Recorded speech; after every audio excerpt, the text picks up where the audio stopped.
Hello, everyone. So, I've recently completed my 3 day layover in Abu Dhabi. This was my first time in Arabic countries, Persian Gulf countries, and I would like to share my observations, not a travel advice or travel tips, just something that surprised me as a first time visitor, something that I found interesting. First of all, Abu Dhabi did not feel like a true Arabic city. For me, it felt more of an international metropolis, reminded me more of Moscow rather than Arabic city, with underpasses, wide avenues, with sideways, 5 lane highways, perfect roads. But contrary to stereotypical belief that Dubai and Abu Dhabi are very car centric and pedestrian unfriendly cities, I did not find it to be true. Uh, Quite the opposite. It surprised me how well the pedestrian infrastructure is built out. Crosswalks are marked everywhere, push buttons rather than just a tap button to cross, and you wait for a green signal. Everybody is super strict with yielding to pedestrians, which was a big contrast compared to Georgia, where I came from. Even before you step on a crosswalk, the car will already be slowing down, and they follow this rule religiously. Related to the traffic and car and road infrastructure, I've noticed also the almost complete absence of motorcycles, which is good for pedestrians at least, but for cars also. It makes it feel organized. There is no metro system, but an extensive network of buses, city buses. There is a bus card, rechargeable bus card. The only difference I saw compared to any other city is that you have to tap your transport card twice on entry and on exit from the bus, which was something new to me. And of course, United Arab Emirates being a very strict Muslim country, women are usually separated.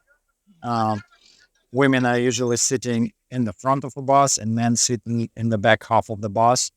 But once in the morning, my first morning in Abu Dhabi, I didn't know about that. I sat in one of the front seats, and one of the Arab women, one of the Arab women, she sat right next to me.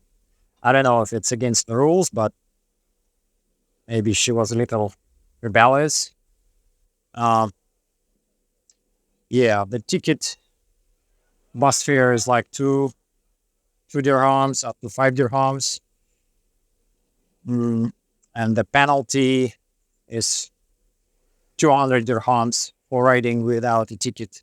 By the way, this is the next point. All the restrictions related to obeying the rules and laws of this country explicitly marked everywhere. Anywhere you go on the beach, in a bus stop, there are a lot of signs which tell you what's allowed and what's not allowed. Next point, I found Abu Dhabi to be not as expensive as I was afraid of. You can normally get a two-course meal and a non-alcoholic juice for less than $10.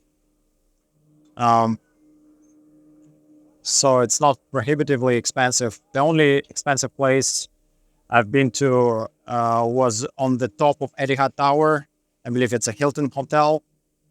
Uh, yeah, I wanted to visit an observation deck, which cost 35 dirhams. But if you pay 55 dirhams, if you spend it in a restaurant, the observation deck entrance is already included. So I decided to do that. Uh, to my surprise, for 55 dirhams, I could only order slightly more than a sandwich. So, but you know, it is what it is. $20 for a sandwich. The seaside promenade is quite nicely maintained.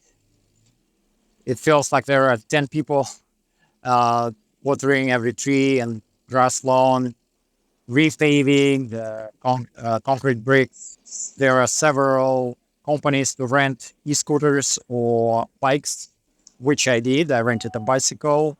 I had a trouble returning it back because I did not have cellular connection.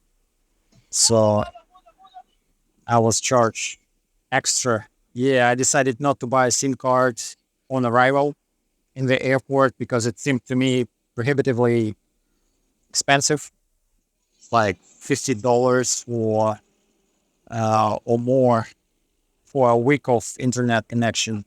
So during my stay, my 3-day stay in Abu Dhabi, I used private Wi-Fi networks or public Wi-Fi networks. There are many spots almost anywhere you go or sit in a restaurant, big shopping centers. There's always gonna be public Wi-Fi you can connect to.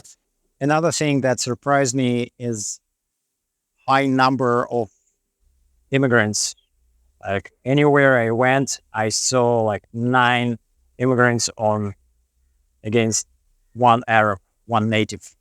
And they say statistically that's actually the truth, that people say that 90% of population is now non-citizens in United Arab Emirates.